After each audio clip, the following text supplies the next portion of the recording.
every watch I'm doing, I think, is a total winner. We'll get to another one here in a second. You have seen the title. But first, riding shotgun in the background is a crew knife. It's really not one meant for sale, but it makes for some good decoration on tabletop. It is a limited edition Spyderco Endura 4 in TMP coloration. So sky blue Cerakote for the handle, titanium coloration for the blade and the clip. Zip tie modification in orange. You'll see the web store on the screen there. Tactical Doodle does do limited batches of these blades. Maybe it's an Enduro 4, maybe it's a paramilitary, different version, Pacific Salt. It just depends on how the mood strikes him. They are a ton of work to do. He takes the knife completely down, so blah, blah, blah. It is what it is. Also up here in the upper right is a mini, just another dumbass sticker. Very popular seller in the web store, has been for a long time. We ran out of patches. We've been hearing moaning and groaning for the last year. Hey man, where's the stock? It's right here. We just got more patches in. Summer 2017. Check this one. This one is even more simple. Multicolor, providing some tactical pushback if you're into that sort of thing. I am. It says TMP established 2006. It's the TMP Honey Bear. Being entertained by apparently some butterfly, and it just says simply civilian. Contrast to, I don't know, all those tactical patches where the guy has a Fu Manchu mustache and he's a tactical badass. Wear this at your next tactical shooting clinic. That's funny. We like sense of humor here. How about this one? Dude sitting in the easy chair wearing a skeleton mask with goggles. Mixed drink with an umbrella, AR-15. By the way, non-alcoholic. Not shooting and drinking. Okay, so that's that Izzy drink that I love. That's what that is. And he says, I could do this all day if I wanted to. TMP established 06. Love that patch. First day we opened them up, by the way, they sold 250 of all the patches. So they do move. And pretty soon they'll be sold out again and we'll be hearing complaints. Hey, where's the patches? Like, well, where are you in the videos when I was talking about them? Here's a coloration of a woven DA civilian here. That's cool. Another coloration. Yeah, I think that's the same one actually. How about 3D vinyl version? This might be collectible though. This is kind of a tester. So if it sells, we'll continue to stock it, maybe do variations of some really cool patch designs that are coming up. I'm not even going to tell you, they are awesome. We'll see, but if not, that'll be super collectible. And then the Pissed Off Owl is always popular. Different color of this one, I think. Oh, same. There you go. Patches in the web store. Little philosophy. I always like starting it off on the video. I think it's hilarious. We'll put, let's see, Vinyl Dude right here. Watch review. So I reviewed this series, a PRG 300, PRW 3000 series, which this pink one is. It is the latest Protrek model, triple sensor. Go check out my review video. This one is in that hot pink, which I still like. I think it's a very cool color. Maybe in some people's minds, not a very manly color. I would not be one of those people. I think a dude can totally wear pink and get away with it. It doesn't matter at all. I say that because in a shooting video or a gun review or whatever, I showed the pink watch. And of course, a couple guys like, hey, nice pink watch. Hate that you're wearing that, or something, I don't know, irritating like that. I'm like, dude, come on. Really? You've got to mention the color of the watch. It's just ludicrous. Whatever though, maybe guys don't like color. I love it. And I ran into a TMPer that had the same watch, so he loved it too. Here's a different coloration, and this is the Casio Protrek PRG 300-4 at only 2 ounces, by the way, previously reviewed. That's in the washed out orange and olive drab coloration. I have them a little bit tilted here. I'll try to minimize screen flicker for you. I'm going with the LED light in this review because it shows the colors better. It does. But maybe you are more after second cool. In other words, you want a better look. These are streamlined. They're super lightweight. Again, just 2 ounces. I love the new Casio Protreks. But maybe they don't turn you on for whatever reason. Then try this one. No. Its predecessor, still being made by Casio, the Casio Pathfinder. Model number SGW-1000. Man, is that a cool looking watch. It is cool. Now, my likes, my tastes, and really when we're talking about watches, that's all we're talking about. It's just different strokes for different folks, right? Some people like this, some people don't like it. I have a wide variety of likes. I think most guys in TNP know this. So I love both of these watches. I wouldn't say, oh, I hate this one, I love that one, or vice versa. I love the looks of this. It reminds me of the Master of G series that Casio does. So they're big, blocky, manly watches. Gravity Master, Mud Master, Gulf Master. I love all of those watches that Casio has put together. I've reviewed a couple of them already. Go in the playlist and you'll see them. So this is along those lines in terms of looks. It's a big watch. It's kind of thick. It has a big span right here, 48 millimeters with some protruding buttons. But you know what? A lot of guys like that. It's an outdoorsy look. Maybe in some people's minds it's a tactical look. And they dig it. Second cool, bro. That's what I'm saying. You won't achieve total gear transparency or low bang factor wearing a watch like this. It does stick out from your wrist. It is a rather large watch, and so maybe when you wear it, you will go, hey, this is annoying to me. I find this one actually wears quite well because it only weighs 3.6 ounces. It's almost entirely made out of titanium, including the band, which is amazing for the very low price of 189 bucks you'd pay for it, give or take. So it's basically polymer, a mineral crystal, titanium, the Casio Pathfinder. Manly looking. And maybe you like a bracelet style of band over something like this. I totally get it. I get it all the way.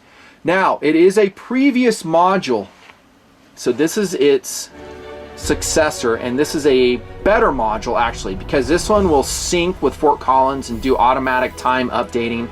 These two are reading different because one of the two has been in a storage location and it hasn't been updating. That's why they're reading different. But they will sync with your atomic clock, and they're both solar powered. They're triple sensor. You get triple sensor here, you get solar power, but you don't get atomic time updating, so your clock is always right. You'll have to do it manually. Whoop-de-doo, right? Whoop-de-doo. There's another one. It's kind of a dually. It's along these lines. I'll put the link to it. The Amazon link. It's the PRG280-1CR. Same weight. It's also a cool watch. I love buying from Amazon. I request you do it too. With no ad revenue. Dude, I get like 2 cents when you click on my links. And maybe adds up to buy another watch to review. I don't know. Maybe not. How do you like the looks overall, though, of the Pathfinder? Let's look in detail at the face and its legibility. I love its legibility. It is excellent. Incidentally, that solar panel is the black portion around the LCD screen. Just like it was here, right? But it has excellent legibility. That's one thing I loved about the regular Protrek series. Big numerals, easy to read, in contrast to a lot of LED watches. Or I shouldn't say LED, but LCD watches. Love the looks of it. Easy to read date, and it has a blue-green background on the day. Everything's right there, so it's just clear and easily read. Seconds rolling. Looks super quick right here. That is power save, PS. That means it's activated. DST is daylight savings time. And then you'll have your battery charge meter at the bottom. Low, medium, high. This has been exposed to sun within the last 30 days, and it has stayed at the high level. Solar powered watches just rule. They really do. I love them. They're just so low maintenance and easy to maintain. With all these WRVs coming through right now, I know I'm going to have a big bill when all the quartz movements wear out. And then I have to go either change them myself or pay for a watchmaker to do it for me, a service. And some are kind of complicated to get into.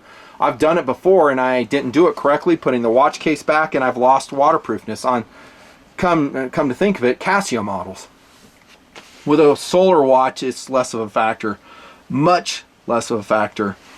Comfort level is high, believe it or not, with this titanium band. It's kind of melted, so there's really no sharp edges on the Pathfinder. It's a pretty comfortable band, bracelet variety, and take a look what I'm talking about. So do you see any sharp edges here? I think adjusting it is a minor downside. So you have these tiny tension pins that will come out, and a tension sleeve is inside, and you can lose those tiny pins, so be careful and put them in a little plastic baggie in case you ever sell the watch, because most of these watches will maintain their value if they're not totally beat up, and give it to the next dude and he can size it. I like the band. It has a double clasp on it. Bracelet variety. Just like that. Quick look at the case back. I still have the sticker on it and I'm not taking it off. It looks just like the Protrek we saw before. Plastic encasement on the back. Now I guess a downside to any of these Protreks is they don't have standard lugging, and so if you were to put on an aftermarket band, you have more limited options. My advice to you is don't buy into them unless you're good with a band as they come. There's so many great watches out there, and if you don't like the band, then maybe you're creating a project and more additional cost for yourself. I don't know if that's the best thing. Let's go through the functions super quick. I need to cruise, man. Too much philosophy and yabbering. So here's your basic time function, and then we'll cycle through the modes really quick. You'll find something interesting on the Pathfinder is that it will show this hand right here, and some of those can be confusing. Jump in the manual. Mostly what the hand will be doing is pointing to your function. Right here we have the sunrise and sunset though, and this is for our location, which we set in settings. So 6 a.m. sunrise, 8:55 p.m. since it is summer at my latitude. Pretty cool. I love that function. We can get it in our watches usually, if you have an iWatch or something, or on your iPhone, but it's nice to have it on a watch, especially if you're backpacking. There's your record function, so if you're doing hiking, you can do elevation records. I never use this. In all my Protreks and my Golf Masters and all the other ones that have it, I just never use a recording feature. That's because if and when I needed that information, I'm carrying a handheld GPS. World time is awesome. So I have it set to Honolulu. You'll see some indication hands right here flashing. At first glance you may look at that and go, wow, my crystal's busted. Nope, it's just the Pathfinder how it did it. But it's dual slewable. I love that when you have world time. And it shows home time at the bottom the whole way. So in other words, just these two buttons right here, lower right, upper right, label comp and altitude. We'll talk about that here in a sec. And you go to world time. Very cool. Easy to set too. Stopwatch function. Time remaining function. Still notice we have home time there. There's your alarm. You've got 3, and I think signal. Yeah, I always have that turned off, and it's a standard Casio alarm. And then we go back to home screen. Pretty simple. Your setting is up here. I'm not going to go through that for time. Here's your altitude. I haven't synced this up for a while, so I'm not sure what it's going to say. It's pretty tight at my location. That's about right on. Barometer. And it also will read temperature. And honestly, that temperature is right on where I'm at too, because I haven't had it on my wrist. And if you keep it off your wrist, it's more accurate. I really love this, the barometer falling function. You can see the trend. So we have a low pressure system coming in. And I'm trying to remember if, yeah, on this one, I'm sorry, I said we adjust here. I'm thinking of this one, standard confusion, your adjust buttons right here. With your light right there. So you have no button on the Pathfinder here. Old habits die hard. And I'm trying to think if that screen is adjustable. I'm talking this one right here. I don't think it is on this particular screen. Then we go to compass mode. And it'll just show a slewing north, south, east, and west. Really cool. Both digital and analog presentations. Home time still in the bottom. It's so cool. By the way, I have been using the compass function a lot on these Protreks. A lot. I didn't think I would, but it's just kind of handy depending on where I'm at. And then we go back to home time. Now, one thing this module doesn't have, which I really like on the Protreks, is flow through. So let's say I go to time remaining, and I just press and hold here. It'll blink, and go back to home time. In the Pathfinder module, it's not so. It doesn't do it. And module number 3246 is what we are considering right now. So if I press and hold here, it'll just cycle back. It'll beep differently when we're home time. Waterproof to 100 meters on this. You have a recessed mineral crystal. I don't know if I put a screensaver on this. I don't think I have, because I don't think I need it, because it's kind of G-shocking that it's pretty protected. You might be able to thrash it. And the screen itself and the whole watch is actually low temperature rated. You can go to Casio's website and see it. I think durability will be phenomenal, especially with a titanium construction. There is one caveat I will say about wearing any metal bracelet watch with the kind of adventures I do, whether I'm talking about running around the Pacific Ocean, kayaking, or canoeing down a fast-moving river. Anywhere that there could be a snag option, I recommend you do not wear a metal bracelet. I much rather wear these, because I can cut these with a knife readily. That's on my LBE, on my flotation device. These you can't, and this, in the heat of the moment, probably will not come off easy, and you need two hands to do it. This, you could probably just rip it and the band will come on. Just a little safety tip. In the military, we used to have talk about that all the time. Like, you wouldn't wear your wedding rings when you flew jets, operating around machinery, armored equipment, because you can get a debridement of the flesh of your hands if it gets grabbed. Value is phenomenal at $189, subject to change. A Casio Pathfinder SGW1000 is a great buy. I absolutely love it. Highly recommended for its awesome legibility, its simplicity of use. It is triple sensor. If you liked altimeter, barometer, and compass features, the slewable time is perfect. And more importantly, it's just a great looking watch. It's an outdoorsy, manly looking watch. And I guess I gotta put it on before I end the video. A dude in the watch reviews goes, "Hey man, love the WRVs." One of the dudes that's watching them, pun intended, but he says, "You never show it on your wrist, what gives?" Well, here's the deal. I don't think I have a great looking wrist for the watch reviews. That's why I don't do it very frequently, but here you go. The Casio Pathfinder on my wrist. And let me break out the PRG 300 by way of comparison. I'm going to do that band so it's held up. You can kind of see how it's just a really cool looking watch, the Titanium Pathfinder. And I'll tell you, I get more comments on the Pathfinder than I do on the Protreks. The Protreks are pretty much invisible. If you like people noticing your watch, I don't really care. But this one garners a lot of compliments. This one's invisible. And you can kind of see the size difference, how they sit on there. Love, love the Pathfinder. An all-time favorite Casio, especially for the money. I think it's inexpensive for what you get. Done.